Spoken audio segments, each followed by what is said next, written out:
Hey guys, this is AC Lockyer, and this is Building a Lifestyle Business presented by SoftWash Systems. I'm AC Lockyer, your host for this podcast.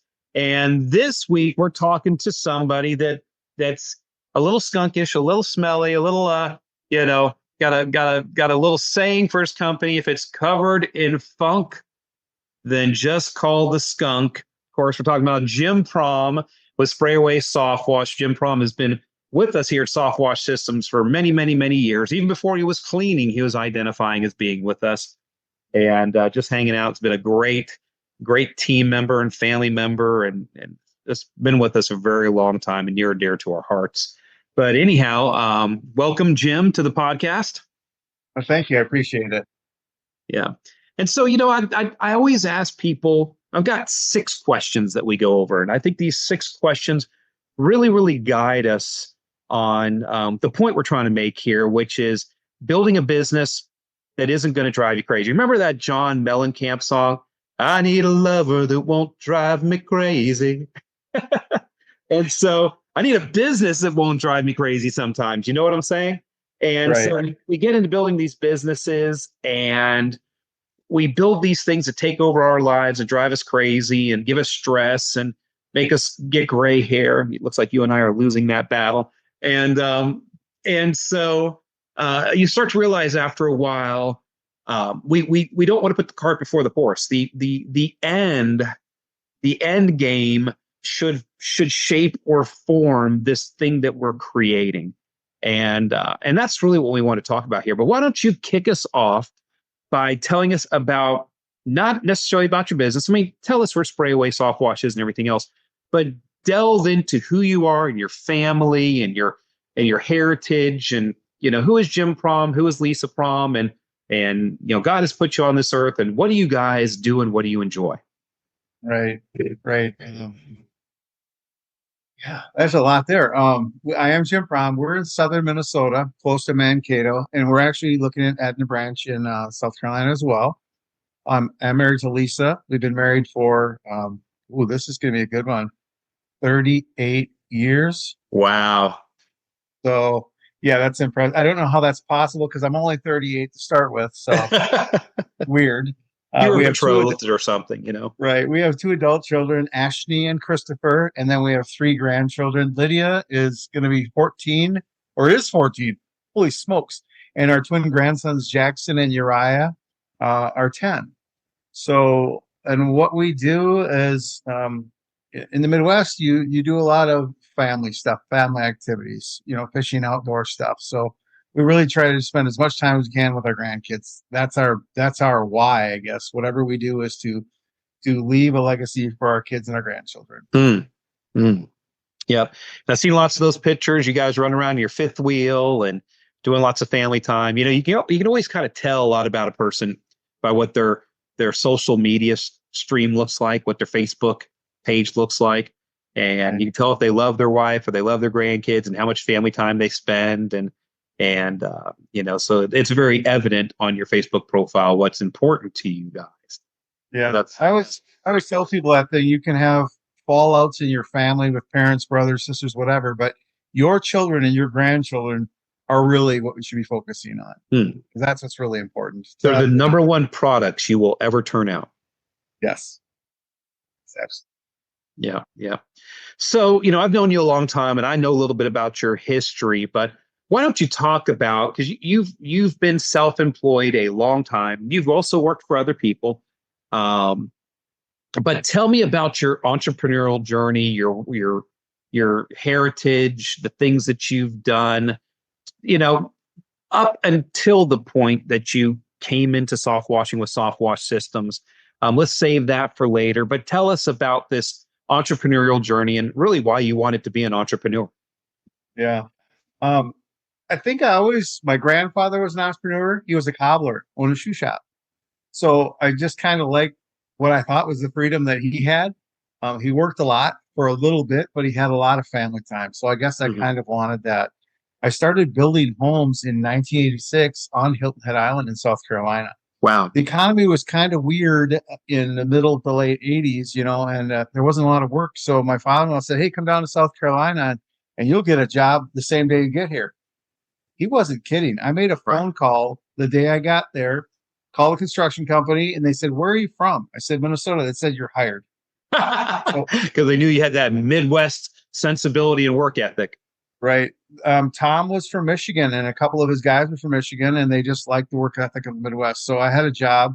And after about a week of carrying boards, he goes, "You're not a board carrier. You're a carpenter. Get some bags." And they started training me to become a carpenter. Wow. So that's how my carpenter journey began. I missed the seasons, so we left there after about 2 years and came back to Minnesota, where I continued pounding nails, become a foreman for a company, and then started running another company. And in the year 2000, I decided that I wanted to be able to eat too, like my boss. Right. And I thought, I got to go on my own, because he was on vacations, living in nice homes and all those types of things. I'm like, I want a little bit of that. So you were building his lifestyle business for him. I believe I was. He would sell the house. I would build the house. We have customers even today that say, "Jim built my house." Wow. Even though I worked for somebody else. So in 2000, we actually went on and started Pro Home Builders and started that journey. And we were framing a house every 6 days. Wow. So, I had a crew, and that's what we were doing. And we were just putting up track homes, and they were starter homes, 12 to 1,500 square foot starter homes. But every 6 days we turn one over. That was a lot of work, but it paid well. It paid better than working for somebody else. Mm. And I did that up till 2010, 2012. The economy got weird again, right? We had the recession in 2009. Things were slowing down. I actually ended up stopping building for a little bit, and I ran back down to Florida to run an installation company for a friend of mine. And in 2012 was when I came to your very first SoftWash Palooza. I just happened to be in the area, and I'm like, I gotta check this thing out. That's funny. So you have to elaborate a little more on that. So you must have been watching soft washing or watching online or something, because nobody goes, I got an extra 2 or 3 days. Let's jump online, see what kind of events are happening local to me. Oh, soft washing, that sounds interesting. I'll go there. I mean, how that's crazy. How that happened was in 2008 and 2009 here, we had severe hailstorms come through.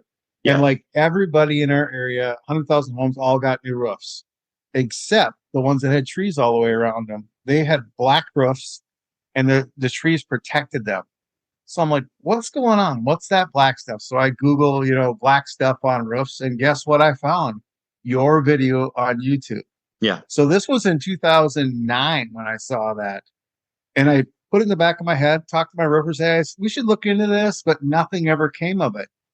And in 2012, when I was in Florida working down there, I must have seen the SoftWash Palooza advertisement on social media or something. I'm like, well, I'm definitely going to that because I remember that video. So that's how my journey started. I knew a little bit about Blue Caps of Magma. I knew a little bit about you. It looked interesting, and I was there, so it was a no-brainer to go an hour away to come to the first SoftWash. Wow. And so, of course, I know a little bit about your story. I mean, we've been doing life together for it's a decade now or more. It's kind of crazy. Right. I remember when you had dark hair. It was blonde. Yeah, it was kind of blondish. Yeah, it was darker, but and so a lot of people don't know is that you were homeless just before that, or very, very close to that era when you came to the first SoftWash Palooza. Yeah, 2013, I was actually homeless, so I didn't make the second one. Second one, we were losing our house, and that's why we're in Florida running a company for somebody else, because we had leveraged everything. We'd paid all our debt off using our home as equity, and didn't know any better to file bankruptcy. So we ended up losing our home. We paid off all our bills, but lost our home. So in 2013, we were homeless for a short period of time, and we got some money scraped together from some friends and bought a house. And then I flipped that and remodeled that whole house, and now we're living in that home. But yeah, it was, when you said that homeless thing, I try not to think about it because the hair stands up in my head, and it just, you try so hard. We own this house, we own the shop, it was our equity. We thought, well, let's do the right thing. Let's take out a home equity loan to pay down our bills, and Right. we ended up losing our house because we couldn't afford the house payment. Right. You know, Yeah, I mean, and some people know this about my story as well, but we had a similar situation. We didn't lose our house, but we got in the same situation where we were like, hey, we got all this equity in this home. The home's going up in value. It's a really great investment. Let's take some equity out of the house to remodel the house, which we did, and and made the house real nice. And it was our forever home. We didn't really want to move. But then the economy went down in 2009 and 2010. Man, I just got to the point where, because of some really, really bad personal finance ideas I had in my head, hadn't taken Dave Ramsey yet, hadn't understood that stuff. I just lived too high on the hog and just accumulated a lot of debt. And when the merry-go-round stopped spinning and the cash flow wasn't happening every day, I went 5 months without paying my mortgage, and 5 months turned into 9 months, and 9 months to 12 months, and 12 months to 18 months. And we were actually one of those houses, because so many houses were getting foreclosed on back in the day. I'm like, surely somebody's going to serve me with foreclosure papers here. And we were one of those mortgages that they actually lost. I could have lived in my house probably indefinitely and not paid rent, or need a mortgage. But my wife at that point was all stressed out, fell out of love with the house. And so we by then we had kind of gotten SoftWash Systems going, and we're getting back up on the hot top of the hill. We got income and all. And I looked at Karen and I said, well, do you want to save this house, or what do you want to do? She goes, really, I'm out of love with this house. Let's just do a quick claim deed to it and give it back to the bank and move on. Well, we got with our attorneys, and they could not find who owned our house. And it took several $1,000s with our attorneys and about 6 months to find the actual mortgage company that owned our house, because it had been bought, sold, bought, sold, bought, sold. And so we didn't end up homeless like you, but we lost our home and lost our equity in our home and started completely over back in 2010. And then in 2011 started SoftWash Systems. And, like a lot of people that are going to be listening to this podcast have gone through tough times. And those tough times sometimes are what drives us into becoming an entrepreneur, because we go, never again. I want to get control of my life. I want to handle my finances. I don't want to work for somebody else. I want to, work. I want to work for myself and make more money so I can afford the lifestyle I want to have. And so, yeah, it stands the hair up on the back of my neck too, because those were tough times back then. Right. Absolutely. Yeah. It's a tough deal. It really is. But and I think that's part of my problem now, is because we lost everything and now we own everything. We pay cash for everything. Right. It's a scary place that you don't want to stick your neck out too far sometimes, because you think you're going to lose everything you've reaccumulated. Right. So that's the tough side of losing something like that. It's a lesson you learn, but it's also makes you a little gun shy to stick your neck out and extend yourself out, even to hire employees, because you're responsible for that. Right. You're always thinking about, am I not enough work for this? Yeah, it definitely changed. It's akin to when we were growing up, and we had our grandparents or great grandparents or people that we knew that were alive during the Great Depression in the 20s. And we would call them depression babies or depression people, and they just had a different mentality than we did. I mean, and I'll tell you a funny story. So, my wife Karen, her grandmother, grew up in the Depression, and she was so what we would call cheap or thrifty or whatever you want to call it, that when Karen would take a bath at her house, when she'd go and spend a week with her grandma or whatever, and she'd take a bath at her house, her grandmother would say, "Don't pull the drain out of the tub," because her grandmother would go in and reuse the bath water after Karen. Right. Because they were so thrifty. And so when you go through something like we did back in 09, 010, and you lose everything, it's hard to, you may have the cash flow and the ability to go out and get a mortgage on a home, or the ability to go out and get a loan on a car, or the ability to go get an open line of credit for your company. and you would start thinking about it, and your stomach like instantly gets in knots because that was such a traumatic time for us. Right. Absolutely. Yeah. Yep. So you come out of this period of time and you say, you come to a couple of these soft washapaloozas we were having back then, and you decide that you want to go into this soft washing business. Um, and you're going to build something that's yours. You're going to build a business that, going back to the conditioning that we went through because of the Great Recession of the late 2009 2010 period, building a lifestyle business means something a little different to you and I, because we really had to evaluate our lifestyles and what was important and how much debt we wanted to take and everything else. So, what does building a lifestyle business, that phrase, mean to you? Yeah. I think any business that you build allows you to live whatever lifestyle you want to live. If you want to have a $50,000 a year income and you're fine with that, you can work part time. If you want to make $1 million a year, you can do that too. With this, you can do whatever you want to do. There is no limit.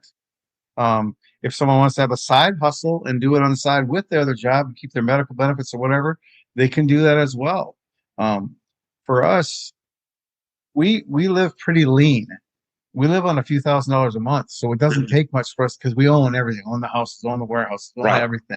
So our lifestyle goal is to have some nice property in Tennessee, between Tennessee and South Carolina somewhere, to just hang out and putz around on, you know. And I don't think we always wanted that. We always just thought we would just work till we died and live paycheck to paycheck. But with Right. this opportunity, we can make a year's worth of income in one weekend on some jobs, and that's no bull. Some people think, oh, it's $100 job. Well, there are some jobs out there that guys are doing $1 million jobs. It might Right. take them all year to do it, and you can do a $20,000 job in a weekend or a week or whatever. So the lifestyle really is whatever somebody wants it to be. If they just want to make an extra 50,000, if they're living and working for someone else and making 100 grand, they can do that. If they want to make double that, they want to make 200, they certainly can. It's just whatever you want to do, you can do that. And we're working in a 6-month season here and making a year's worth of income, easily. So, what do you do with that other 6 months? Well, I am a general contractor too, so sometimes I'll do a remodel or something like that. But this year we actually took 4 or 5 months off and just enjoyed each other. We moved our fifth wheel down to South Carolina, and we hung out and we worked on our business, not in our business. We were working on our website. We were working on some branding down there and reaching out and trying to make some connections to have a branch down there as well. So really being able to make a full-time income part-time, you could do whatever you want. We take a lot of vacations. We spend time together. We go on motorcycle trips. We go camping with the grandkids. We probably don't work 6 months of a year anymore. We probably work less than 6 months. Yeah, it's really incredible, because some of the jobs that you're doing, these larger, and I'm not going to, give away exactly what you're doing, but these bigger cleaning jobs that we get here at SoftWash Systems. We just signed an $84,000 one the other day, and it's going to plop right down in the middle of the summer when it's perfect, for us to fill in that gap in the summer. We walked right across the street from our office and got a six figure post construction cleanup. And so those big jobs do happen. And if you're somewhat in the owner operator phase, to where you guys go out and do some of the cleaning and stuff like that, and when you've kind of met your income goal for the year, you can just go out and enjoy your wife, enjoy the time that you guys have off together, enjoy that semi-retired lifestyle, and do some cool things. And that's you're of these podcasts I've done, you're the first person that has really talked about quality of life stuff. I've had entrepreneurs on. They look at me and go, well, I don't know what it means to build a lifestyle business because I just want to go and take over the world and want to work, and I don't have any hobbies. And they don't have grandkids yet or anything else like that. They've got kids, but they're really not thinking in that way. You're how old are you now? I accidentally turned 57 on March 7th. So Oh my goodness. And I'm not sure how so, that's possible because I'm pretty sure I'm 37. But yeah, you at least feel that way, right? right. And so some of us older guys, when we get on here, our perspective is a little different. And so, let's say you're talking to that 30 to 35-year-old Jim Prom, and he was getting into this business. What would you tell him? I think I would told him to do more sooner. Hmm. So when I first found you guys, I was with you guys for 4 or 5 years at SoftWash Systems without equipment. I kept coming back and people like, Jim, you cleaning yet? I'm like, no, I just love you guys. I love the tribe. And I knew there was something there that was going to be for me. And I just was busy building. And then one time I said, well, let me get a used skid and start doing some of these on the side and see if I liked it. And I really enjoyed it. And I always tell people, and I don't know if people can see this, but I'll hold my hand up. Construction pays here. Soft washing pays here. Mhm. Where should I focus my time? Because hourly, a carpenter, say even we're $100 an hour carpenter, I can make $1,000 an hour washing, Right. Regularly. It's not a one-off, we make $300 or $400 an hour every single time we're washing something. So carpentry pays $100 an hour. Soft washing pays 3 times that, 4 times that, 10 times that. So, I guess I would have started sooner, Mhm. and grown more and did more. I think that's what I would have told him. But I had worked It's the for woulda, so coulda, many years. shouldas of life, you know? Yeah, I'd worked so hard for so long for other people that I was probably almost burned out by the time I found this. Hmm. And then I started another business on top of another business, and so burning the candle at both ends, really. Wow. Yeah.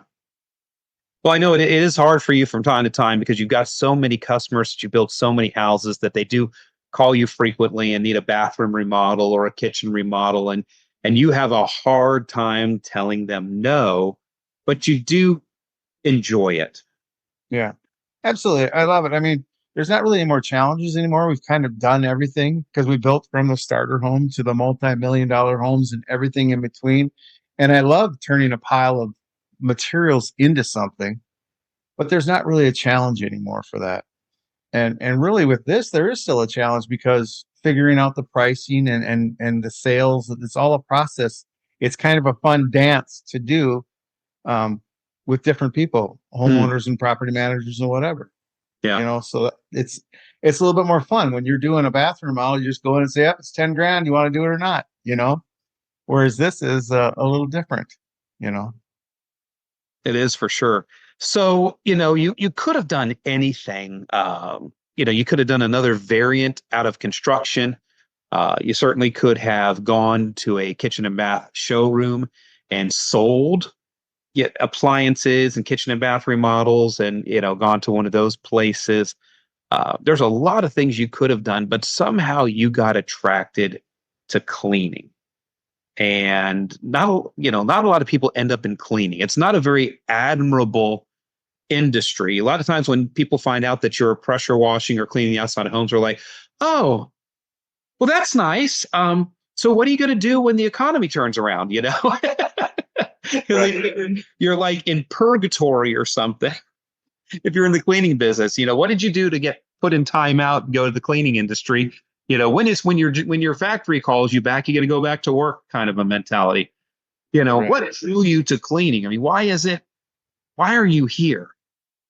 I think I saw some of the guys that were really successful that were doing $1 million a year and said, "Well, I can do that." Right. I think that's what it is like, well, this isn't just a side hustle. This can be a real lifestyle gig. This will change your life if you dive in, immerse yourself and live it, right? And be a good steward and help other people out. That's part of it too, is really helping and mentoring and coaching young guys coming up. It's a blast, Mm. right? And so that's fun too. That's awesome. Yeah. I mean, that's what really gets me out of bed every day, is I didn't want to go back into this industry. I had a bad family business breakup with my cleaning company. And when it was all said and done, I went broke down to my last $250. And that was part of the reason why I was in the pickle I was in back in 2009, 2010. Didn't really want team members or employees anymore. Didn't want to have a business. But I also didn't want to go to work for somebody else. But what makes this thing fun for me is working with people like you and working with other people that are licensed affiliates in our network and helping them grow their businesses and helping them achieve their life goals and dream. If I didn't have that to wake up to every day, if this was just about selling equipment and chemicals, and if it was just about money, I wouldn't do it. There just seems to be it's the people are a big part of it. And then there is this magic that happens when you go out and clean something and you soft wash it, how it just the chemicals just work and it disappears and it's very pleasing and you get that instant gratification. It is easy to get drawn into. Right. It's super satisfying to clean something, and especially a challenge, right? That someone else couldn't clean, but you thought, oh, I can clean this. And you do, and you knock it out of the park and you blow their socks off and they're blown away. That's magical too. So when Yeah. you've invested the time to, learn about chemicals and cleaning, and you know that you can do something other people have not been able to do, that's awesome. And I know you because I know you really, really well. You're a people pleaser and you like to meet people and have conversations with people. And you get to meet a lot of people in this business, don't you? Yeah, absolutely. I mean, not just the ones at our events, but all across the board, there's lots of people to meet, and they're all good people, they're salt of the earth, hardworking, blue collar people. So you really want to help those type of people thrive. And I can use my experience. I tell people all the time, you can't get the 40 years of construction experience I have, but you can borrow mine. Mm-hmm. So call me if you need help figuring something out. I'm here to help you guys. I want you to succeed. I want you to take years off your learning curve. And I do it all the time. My wife just shakes her head. She says, "You helping someone again?" You on the phone again? Sunday I love afternoon? I love helping people. But even the customers are kind of cool. Yeah. Yeah. The customers are from all walks of life, young kids to retired seniors to property managers to just everybody. I mean, there's no one demographic of customer either.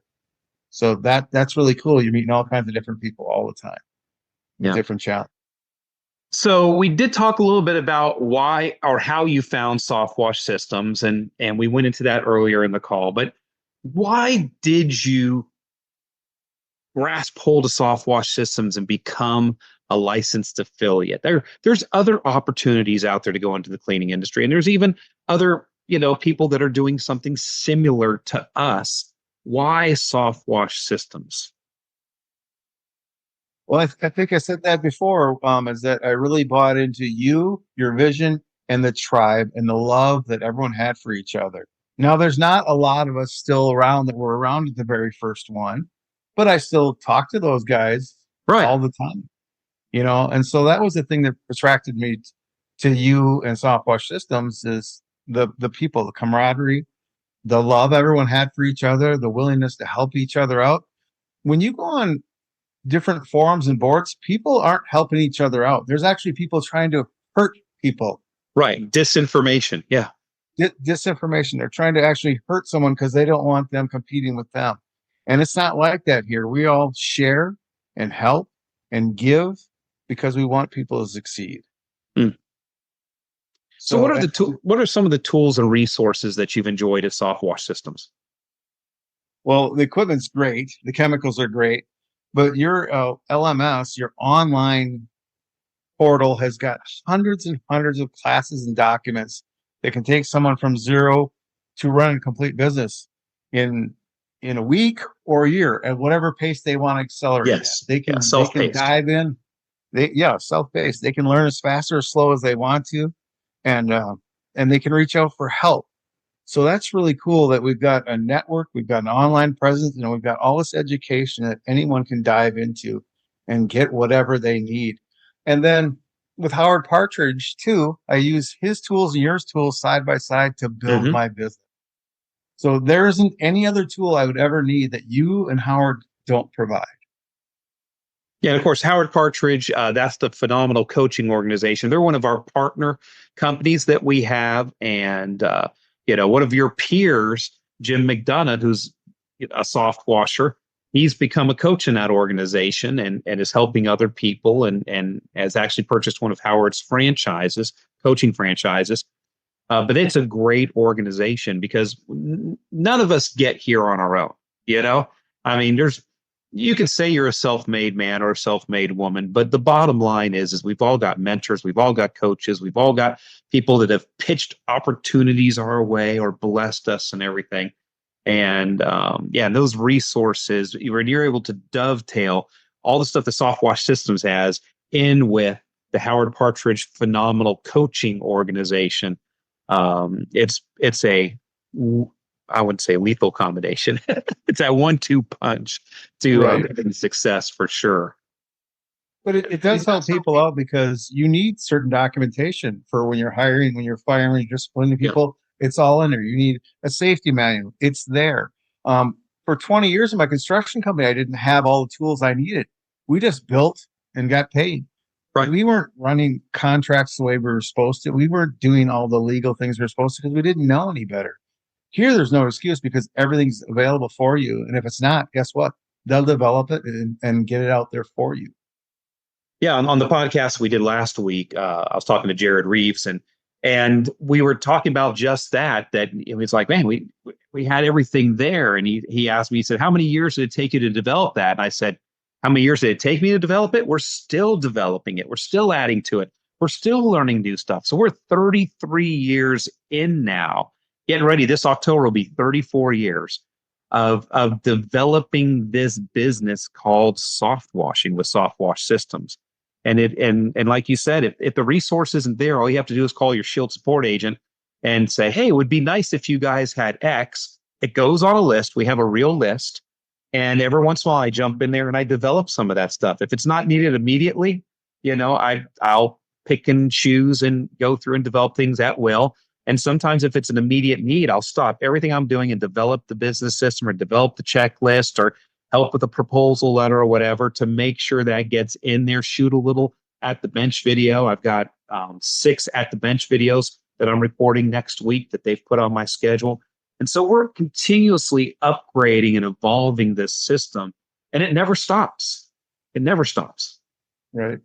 And things are always changing. And as things change in the industry, if the manufacturers change a specification, how we're cleaning something, you guys are right there to change a formulation or whatever we need to do to make sure that we can still safely clean that product for that company. That's really cool. You guys are on the cusp of everything that's going on all the time. Well, thank you. So I don't know if I've ever heard you say this or not. I can imagine what it is because you and I are cut very similarly from the same cloth. But what is your end game? What are your life's goals and dreams?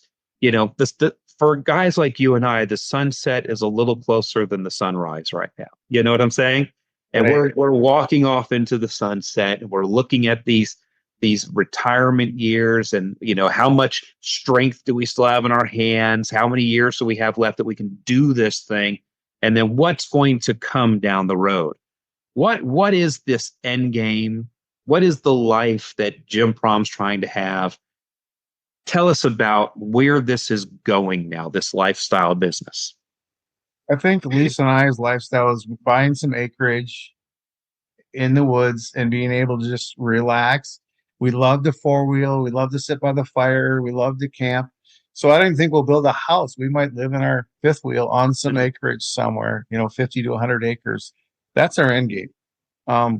I thought it was a long way away until at the Waypoint conference, went through the financials there. And I realized I had more assets than I thought I had. Right. Because we put everything down on paper, your business, your equipment, your land, your homes, and all that stuff. And I'd never done that exercise before. And I realized that, holy crap, I'm a millionaire. I'm a millionaire in assets. And going from homeless in 2013 to 10 years later being a millionaire is a pretty big deal. Yeah. Yeah. So I want to build the business to where it's sellable in the next 7 years or whatever. And because a lot of businesses are just us, right? Even my construction company, that can't go on without me, Right. so and I just talked with my sales guy the other day. I said, all of the construction companies I know, they're all supported by themselves. They would never go on. If they got hit by a bus, they would close tomorrow. Yeah. Yeah. 3 months So maximum, the business would be out. Yeah. right. And so we want to build something that is scaled to a point where someone would want to buy it, right? So we've created the brand, and we're creating all the tools and all the booklets and everything possible with your help and Howard's help, so that we can have something that we could potentially sell to add to part of our retirement. And then I would probably, in semi-retired, either do sales for another soft wash company or coach and mentor people, because I really enjoy that. So you know what, you and I are very, very similar. So my wife and I, we found it a little too late. I mean, literally, we were a day away from possibly being able to put a bid on this piece of property, but we found 26 acres on a lake, um, beautiful oak trees on it. Pulled on the property. It went up to a hill that was a nice little hill that overlooked the lake where a house pad could be and everything. And it had this right at the front of the property, almost immediately as you came through the gate. It had this nice little grove of oak trees there. And the oak trees were all tall enough that it would be very easy to go in there and put 5 or 6 RV slots and have like a little campground there and everything. And I looked at Karen and I said, that's where Jim and Lisa are going to stay when they come down to visit us. Right. Because that's what I want. I just want, a piece of property where, I can, feed the deer and watch the birds and, sit and look at the lake and go fishing in my lake and, and just enjoy my life. I don't really have any big, huge aspirations. And I think the older we get, some of those big, huge, I was 18 years old. I wanted to be the lead singer in Whitesnake, and that didn't work out. I mean, Dave Coverdale is actually leaving the band, and they may turn it into a legacy band. So if they hold auditions, I may just go just to say I auditioned for Whitesnake. But I was 18 years old. I wanted to be a lead singer in a heavy metal rock and roll band, and it's just amazing how your life and your perspective and the priorities change and all. And just to be able to have a business that supports you, that's the lifestyle business. It supported me. And then it was enough of an asset that when I got to the end and it didn't need to support me anymore, I could sell it and pass it to the next person, get my equity back out of it, and it would be enough money to last me for the rest of my life. Would you agree with that? Absolutely, 100%. That's exactly right where we're at. Yeah. It's very similar. We bought a couple acres that we thought we'd turn into a campground. So it's funny that you mentioned that, because that 1 acre that my shop and office sit on, we bought 2 acres behind it. And I'm like, I could put 20, 30 camper slips there. Right. But I might build 6 or 8 cottages there instead, 1,000-square-foot homes. And then I'll own them all. And then that $1 million worth of real estate would be a retirement as well. Man, we're so alike, because on this 26 acres in the front, I was going to have the grove where the RV park was. And then I was going to have a road that loops all the way around the property. And on the back side of the property, I was going to put little, like 600-700-square-foot cabins. So when people came to stay with us, because when people come to stay with you, it's nice to put them in your house. But sometimes people want a little privacy, and, put 5 or 6 cabins back there to where people could park their car next to them and stay in them, and, and have a big pole barn there. We can have barbecues and everything else. So I don't know. Maybe we just need to pull our money together and just start a big old commune somewhere and buy a huge, like 100 acres or something like that. I've talked to people about that before, a half a dozen people going together on $1 million piece of property. Yeah. And then, if you ever wanted to sell out, you'd have to come to the group and say, hey, I want to sell to Tom. And we'd have to vet Tom, because we don't know if we want to live with Tom. I don't want to live with Tom. Or the group gets to buy your piece back. I always thought that'd be a good thing, because when you look at these $1 million to $6 million properties that are amazing and 5,000 acres, that'd be great. Yeah. But really, if you had 50 acres, you'd have all the property you'd ever need. Yeah, I'm sorry I missed this piece of property, because it was 26 acres, almost 27 acres on a lake, nice little elevated spot on it and everything else. Beautiful, back in the middle of the woods. And it was only $350,000. So I was like, but oh well, there will be something else. God just didn't want me at that particular place. So we'll see. Yeah, Yeah. he wanted you to see what you're supposed to be looking for, but wasn't wanting you to have that piece of property. Well, yeah. So, hey, man, this has been great. I love you and Lisa. You guys are awesome. And, we don't spend enough time together. We got to spend more time together. And we've really enjoyed you being part of SoftWash Systems. But I hope one day if you ever do sell this business, our friendship will continue because we're very much alike and we have a lot in common. Yeah, I think it always will. And then the one thing we have in common is both of our wives like to cook. and Miss Karen is willing to share her recipes. And our meatloaf is now Miss Karen's meatloaf. That's all we ever make because it's so good. It's awesome. And I think that's a big thing. Lisa loves to cook. Karen loves to cook. We love to hang out, and when we get down and spend time with you guys, it's always a good time. It's really never about business. It's more about family. Yeah. Right? And torturing fish. We like to torture fish. Right. So many times we get together for dinner with someone in our industry, construction or software, all you guys want to do is talk about work. What are you doing? What are you doing?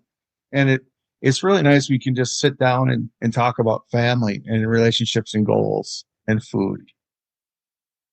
Yeah. Well, hopefully here. How many grandkids are you up to now? We have 3, and I think that's all we're going to have because my son, he doesn't plan on having any children. So my daughter has 3. Well, AJ finally got married back in February. So we're hoping and praying that we're going to get a grandkid here soon because, we've got too many of our friends that have grandkids and we're like, dude, what's going on here? So hopefully we'll get some grandkids here soon. And, but then we get to talk about our grandkids and that's fun. Yeah. And grandkids are amazing. I always tell people, I said, if you can figure it out, skip kids and go right to grandkids. Right. Because they're amazing. I'm not sure how you do it. Not sure how you do it, but it's my best piece of advice because it's a completely different kind of love. And you'll know when you have that first grandchild, you see them the first time, you're going to call me and go, I didn't know what you're talking about. But I get it now. I know what you're talking about. Yeah. It's completely different. People go, oh, you want to sugar them up and send them home. No, it has nothing to do with that. They just want to sit on your lap and watch a movie, and it's amazing. Yeah. To spend every moment you can before they become teens and they want to spend less time. Yeah. So you're gonna be awesome because you're gonna take them fishing. You're gonna be that grandpa that takes them fishing every weekend. Oh yeah. Amazing. Yeah, for sure. Well, Jim, thank you so much for being on with us on the podcast here.